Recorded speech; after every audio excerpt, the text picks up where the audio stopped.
أحييكم بتحية الإسلام. السلام عليكم ورحمة الله تعالى وبركاته.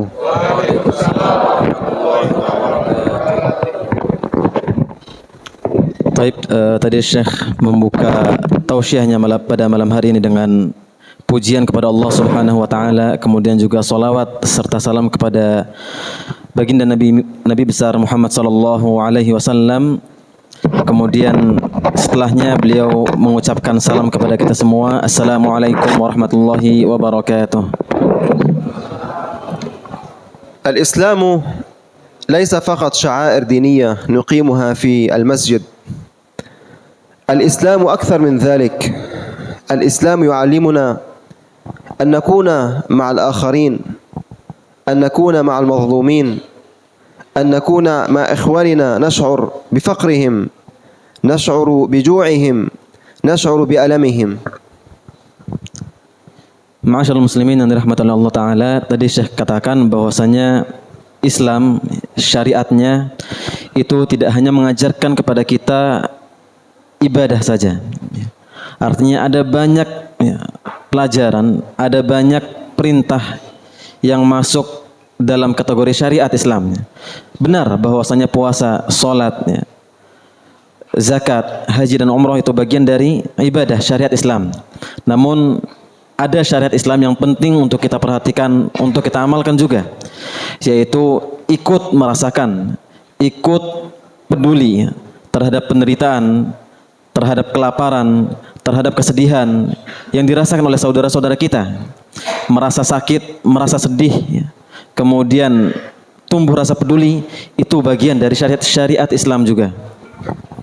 ولذلك فلسطين والمسجد الأقصى المبارك ليست قضية شعب واحد، وليس قضية الفلسطينيين أو العرب وحدهم، بل فلسطين والمسجد الأقصى المبارك هو قضية كل مسلم في هذا العالم يقول لا إله إلا الله محمد رسول الله.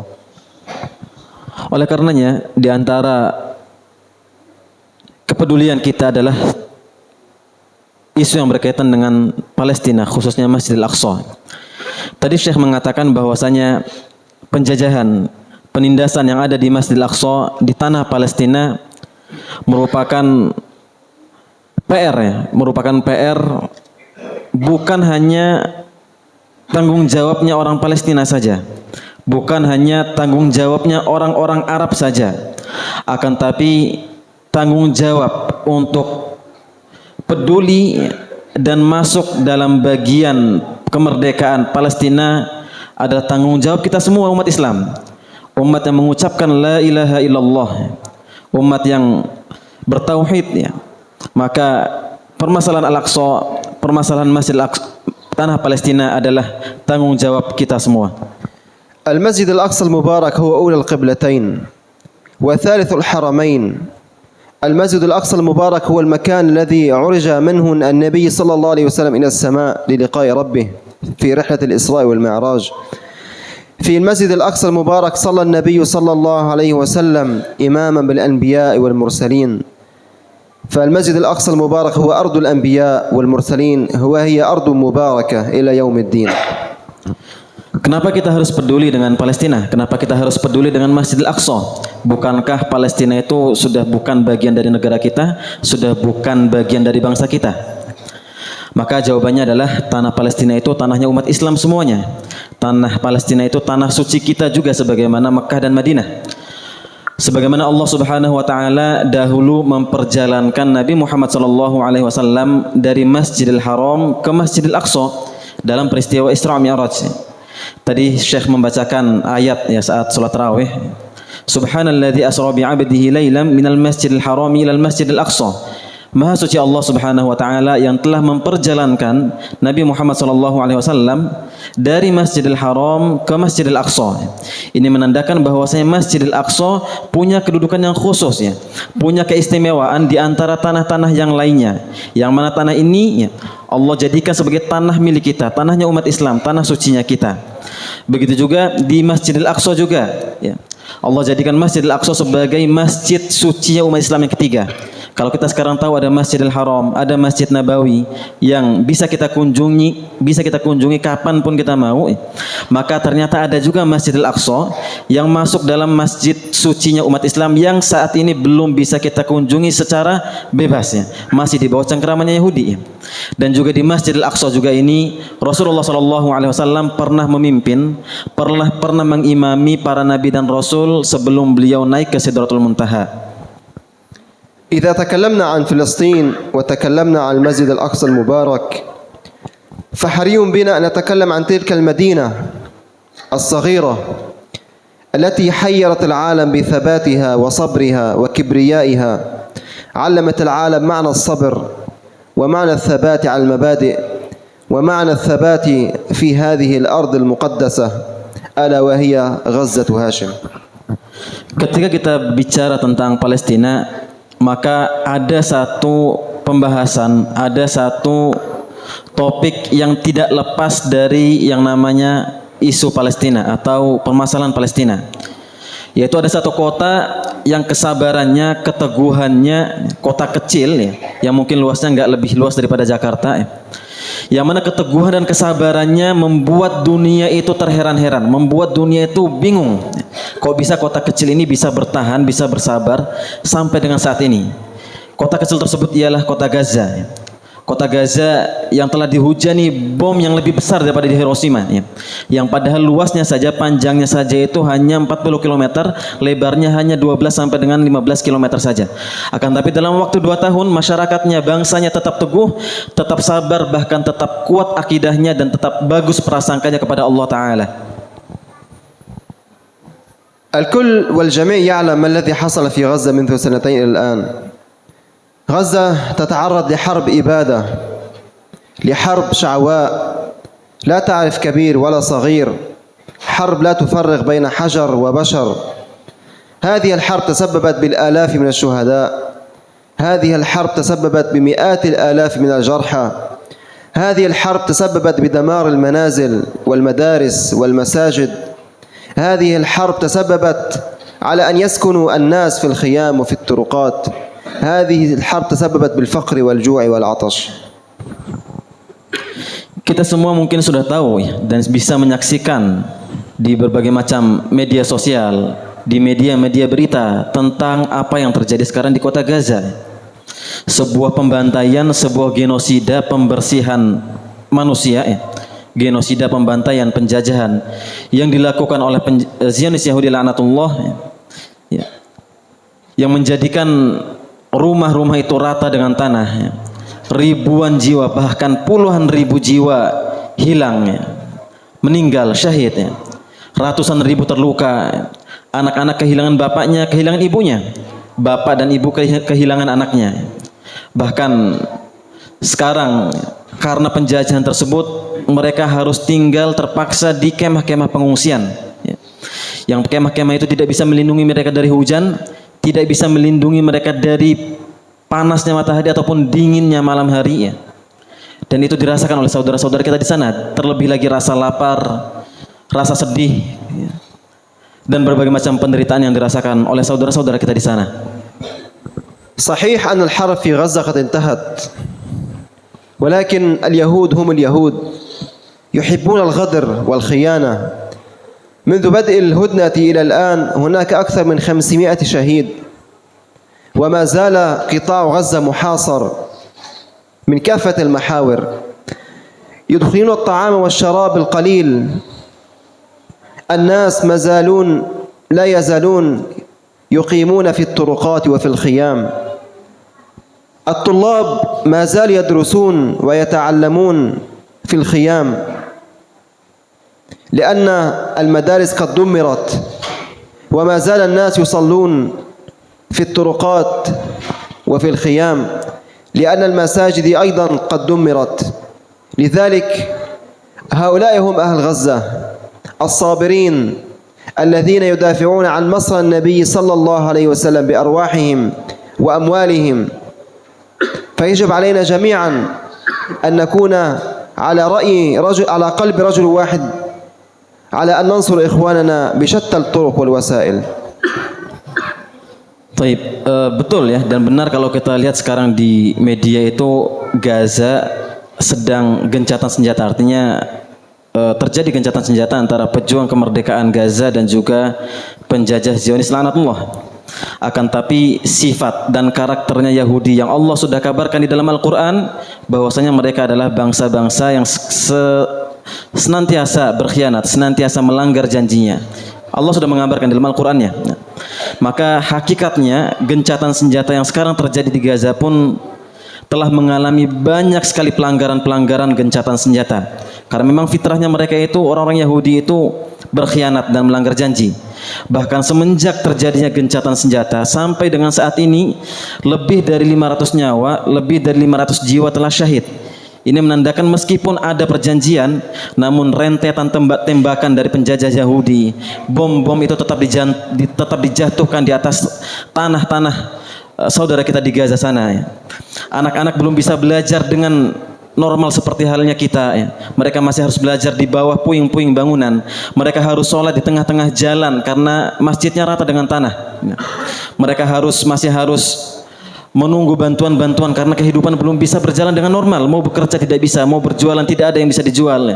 Artinya kehidupan belum sepenuhnya berjalan normal, bahkan ketakutan belum sepenuhnya hilang. Oleh karenanya ma'asyiral muslimin rahimani wa rahimakumullah, kita sebagai seorang muslim yang memiliki ikatan persaudaraan Islam, yang memiliki ikatan persaudaraan iman dengan saudara kita, hendaknya kita masuk bagian dalam kafilah, bagian dalam kelompok perjuangan yang membebaskan tanah suci kita, tanah suci Palestina. Sebagaimana sekarang tanah suci Madinah dan Mekah merdeka, maka kita pun harus punya impian, punya mimpi juga untuk memerdekakan tanah Palestina. غزة تذكرنا بزمن الصحابة رضي الله عنهم. الصحابة كان لواءهم الدفاع عن الدين والدفاع عن النبي صلى الله عليه وسلم، لذلك هم ضحوا بأموالهم وأنفسهم لنصرة هذا الدين. هذا الإسلام وصل إليكم بفضل الصحابة. هذا الإسلام وصل إليكم لأن الصحابة ضحوا بالغالي والنفيس، وها هم أهل غزة اليوم يضحون بأغلى ما يملكون بالأموال والأنفس والأرواح من أجل مصر النبي صلى الله عليه وسلم ومن أجل هذا الدين. Peristiwa yang terjadi di Gaza mengingatkan kita kepada para sahabat Rasulullah SAW, yang mana para sahabat dalam membela Rasulullah, dalam membela agama Islam, mereka menjual diri mereka, jiwa mereka. Mereka menjual nyawa mereka, mereka menjual harta mereka demi tegaknya Islam, demi berlangsungnya dakwah Rasulullah SAW. Mereka berani korbankan harta, nyawanya dan juga harta dan juga nyawanya. Maka apa yang terjadi di Gaza sekarang itu mengingatkan kita pada perjuangan para sahabat. Sebagaimana bangsa-bangsa Gaza, masyarakat-masyarakat Gaza di sana, mereka rela bertahan di kota kecil tersebut meskipun harus mengorbankan nyawa mereka, harus mengorbankan rumah mereka, tanah mereka, keluarga mereka demi untuk tetap teguh, demi untuk tetap bertahan di tanah Gaza, di tanah Palestina, tanah tempatnya Rasulullah SAW Isra Mi'raj. Seandainya penduduk Gaza mau keluar dari Gaza, seandainya penduduk Palestina mau pergi dari Palestina, meninggalkan tanah mereka, memberikan tanah mereka kepada bangsa Yahudi, pasti bisa-bisa, dan itu tidak perlu mereka tukarkan dengan nyawa dan harta. Akan tapi karena keimanan mereka, karena keyakinan mereka akan Allah Subhanahu wa taala, mereka rela untuk bertahan di tanah Gaza demi menjaga agar Palestina tidak benar-benar direbut oleh Yahudi laknatullah.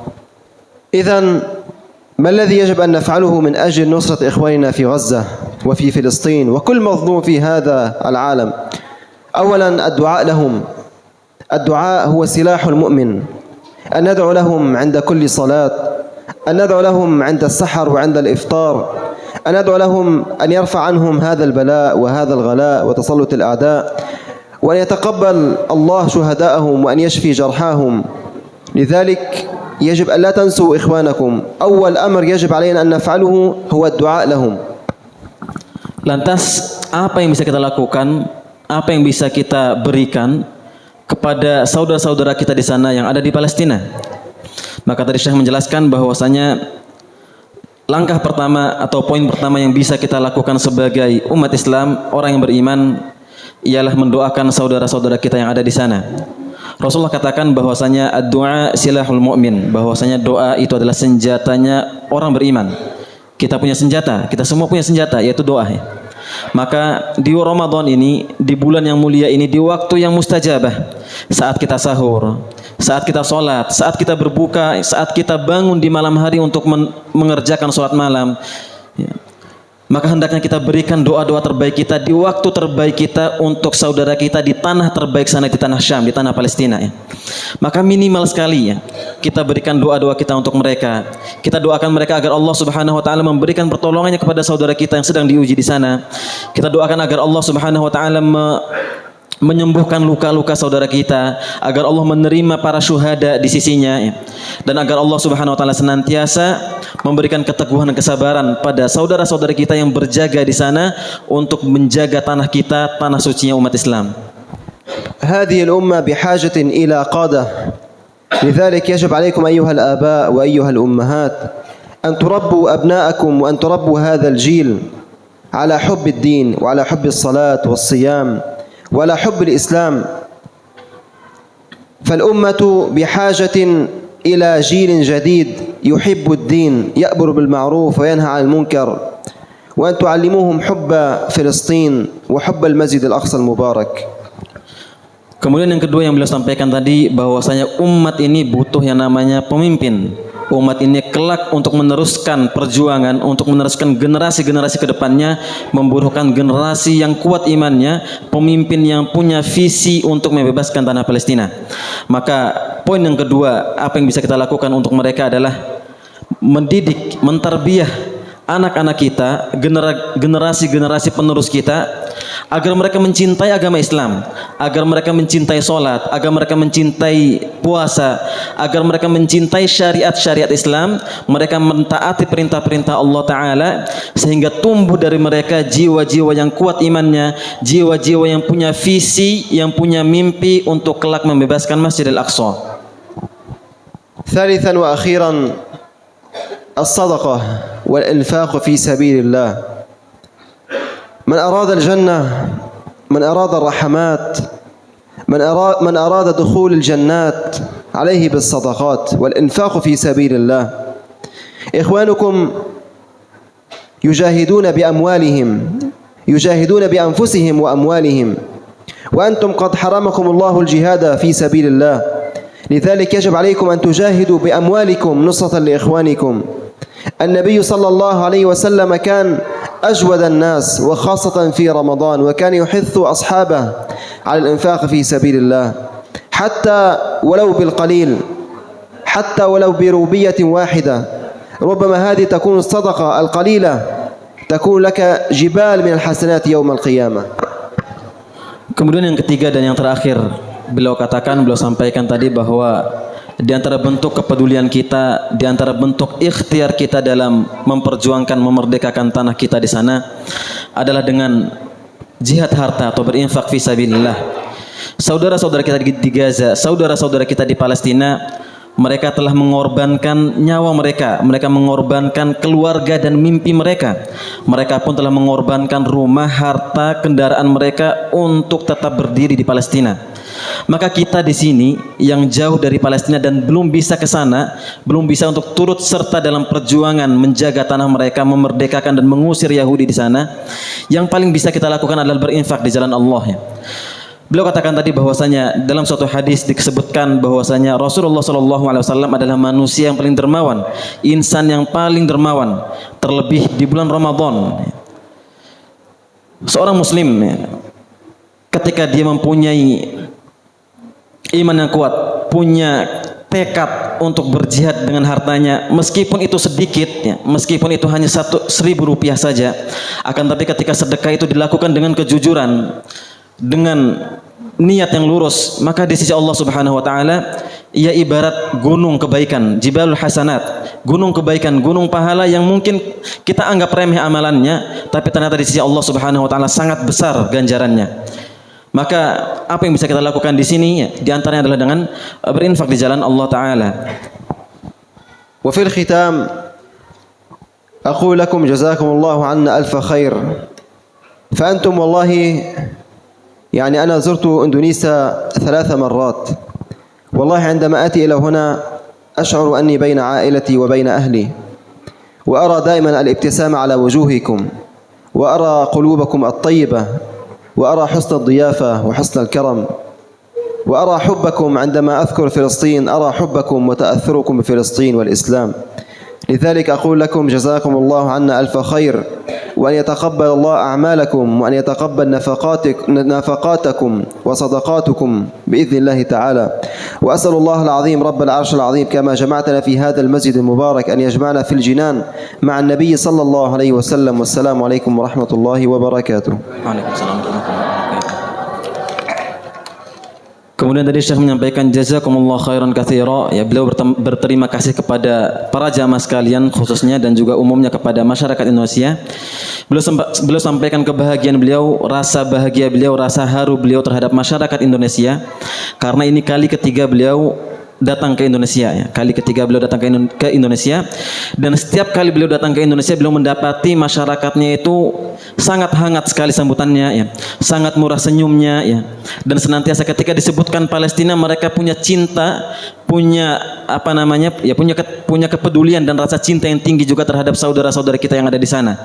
Dan ini membuat beliau kagum, membuat beliau terharu dengan apa yang kita berikan, apa yang kita sambut dan apa yang kita berikan kepada masyarakat Palestina. Oleh karenanya tadi beliau mendoakan kita agar sebagaimana Allah Subhanahu wa taala mengumpulkan kita di masjid ini, maka semoga kelak Allah mengumpulkan kita juga di surganya bersama para nabi dan rasul.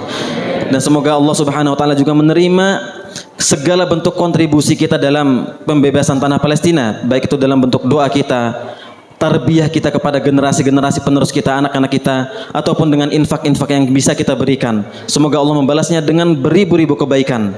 Amin ya rabbal alamin. Barakallahu fikum. Wassalamualaikum warahmatullahi wabarakatuh.